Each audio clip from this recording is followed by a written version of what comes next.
Front Desk, Chapter 27. In school the next day, Mrs. Douglas gave us back our stories. I stared at mine, lying upside down on my desk. "Please read my comments," Mrs. Douglas said. "I took a lot of time writing them. I've also graded your stories." A hand shot up. "Did anyone get an A?" "Yes, of course," Mrs. Douglas said. "Well, did anyone get a C?" "Stop fishing, Dylan," Mrs. Douglas said. All around me, my classmates started turning their stories around. I looked over at Lupe and watched as she turned hers over and a small smile escaped on her lips.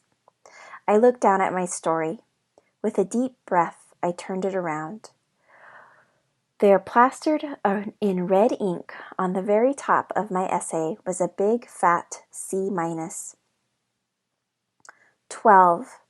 That's the number of exclamation marks my teacher used to describe how bad my writing was. Check your grammar. Tenses, Mia. Don't forget tenses. You need to proofread.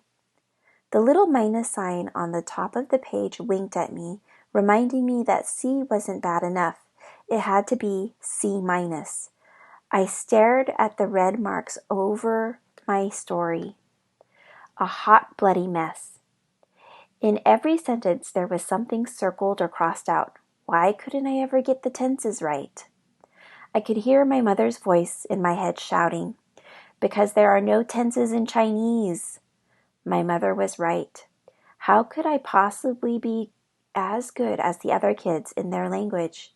I should just forget about the essay contest. Who was I kidding? I didn't stand a chance. If I entered, it would just be $300 down the toilet. I stared at my classmates, drinking in their glee as they proudly waved their stories around. I couldn't stop looking at them, showing off their grades, grinning from ear to ear. I envied them with every bone in my body. When at last the school bell rang, I skulked home. My legs were like jello, my feet cement blocks. The words, "You are never getting off your roller coaster," played in my head like a news ticker. I stashed my C- story deep in my closet when I got home, along with the essay contest printout I had been saving. I thought if I hid it, I wouldn't have to ever think about it again. But that afternoon, the cable was acting up again and Lupe came over. "So what'd you get on your story?" Lupe asked. I shook my head at her. "You don't want to know," I mumbled. She shrugged. "Oh, come on, it can't be that bad," she said. I didn't say anything. "Who cares? It's just a grade," Lupe said. "You should have seen my grades when I first started going to school here." But it wasn't just a grade. It meant I was no good at writing. And how was I supposed to win a motel if I wasn't any good at writing? Before I could help it, everything came pouring out. Lupe's eyes bulged when she heard about the essay contest. For a second, I worried I had made a terrible mistake telling her. What if she applied for it herself? But then she reached over, took one of the guest comment cards, and scribbled something down. She handed me the card. I looked down at it. It said, "You can't win if you don't play." I looked back up at Lupe. "But it costs $300 to play," I reminded her. Lupe shrugged. "My dad says in America, you gotta pay to play," she said. I looked out the window at her dad up on the roof, climbing down with all those thick wires around his shoulders. Suddenly, Lupe got quiet. "What's wrong?" I asked her. "Nothing," she said. I knew it wasn't nothing, but I asked her again. "I'll be sad if you move away to Vermont," she whispered. This almost knocked me over. It hadn't even occurred to me how she might feel if I won. She had to know that there was no chance I'd win. I just got a C-, remember? I thought this would make her laugh, but it didn't. Lupe just kept staring at the floor. She didn't even look up when her dad came in and told her it was time to go. "See you tomorrow," I said. "See ya," Lupe muttered. As she pushed open the front door, she turned and said, "Oh, and Mia?" "Yes?" "I hope you win." Her words warmed me to my toes. Chapter 28. When you've moved schools as many times as I have, you start to think of everyone as temporary. Friends come and go. You might have a best friend, but you know in the back of your mind she's not always going to be there. You'll change schools or she'll change schools, and that'll be that. For years I told myself that was okay. That was just the way it was, kind of like replacing a toothbrush. Sure, you might like your toothbrush a lot, but sooner or later you'd have to replace it. You'd get a new toothbrush, and it might feel strange and uncomfortable at first, but then you'd get used to it. I guess I never thought about how the toothbrush might feel. I never thought the toothbrush would miss me. I was walking through the motel, still thinking about Lupe, when my dad waved me over to room 8. Look what a customer left on the table. I stepped into the room and saw a $5 bill and 3 $1 bills lying on the table with a note. To the little girl who checked us in. Keep doing a great job. $8, my dad exclaimed. You know what that means? I smiled. Chinese people believe that if you receive $8, it's good luck. That's because the word for the number 8, ba, rhymes with the word for prosperity, fa. It was such a nice surprise that I went back to the front office to write the customers a thank you note.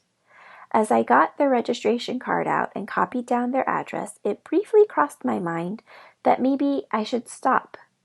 Given the grade I'd just gotten in English, did I really know what I was doing? But then I thought about Lupe and how she said, you can't win if you don't play. I now had $8 more to play with, $8 that I had just dropped down from the sky. I had to say thank you.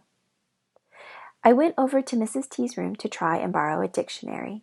Mrs. T was always reading.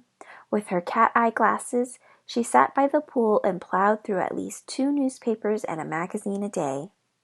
Not only did Mrs. T have a dictionary, but she was delighted to lend me hers. It was a massive book, almost as thick as the yellow pages.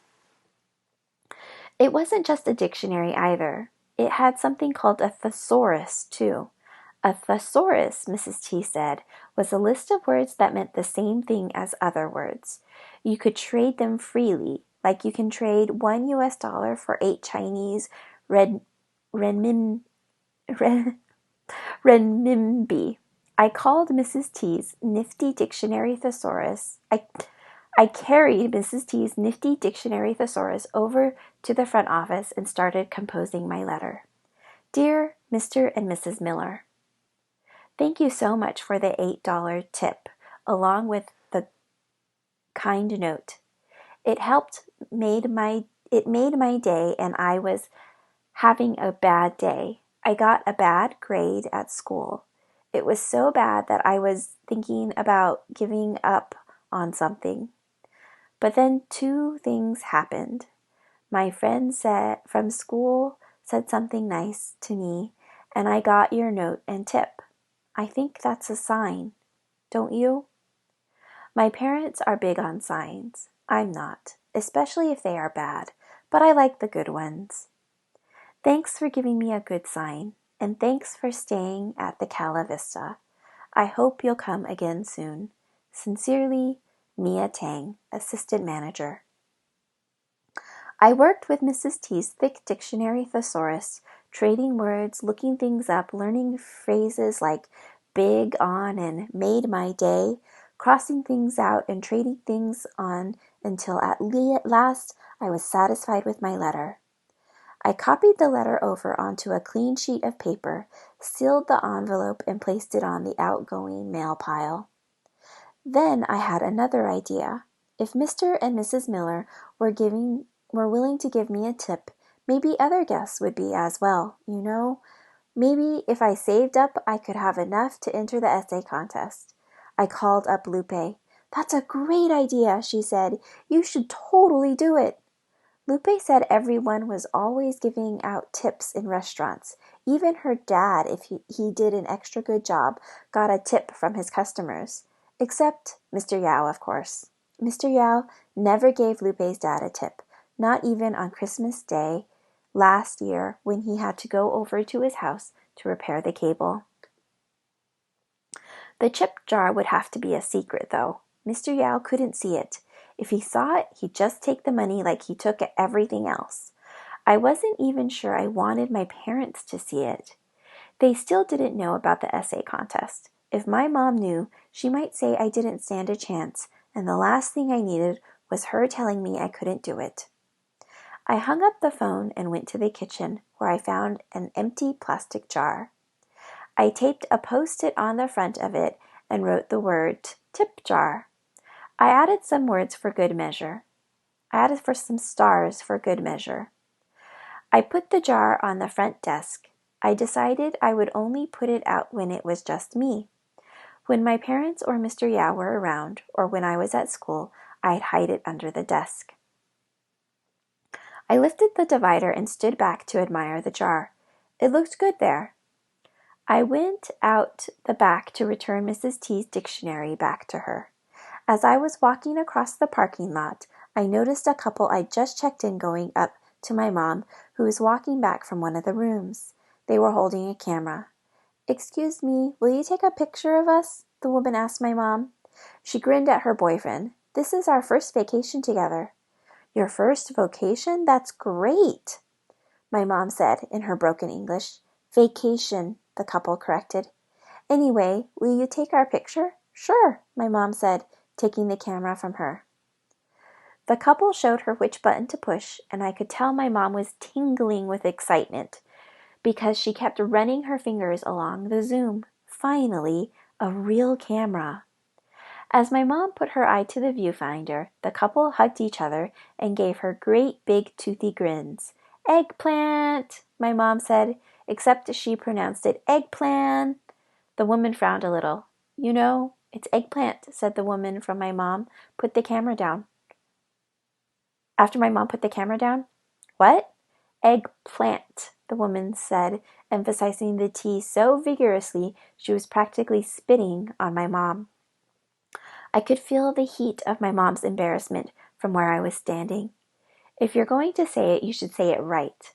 And really, you should be saying cheese," the woman said as she walked off with her camera.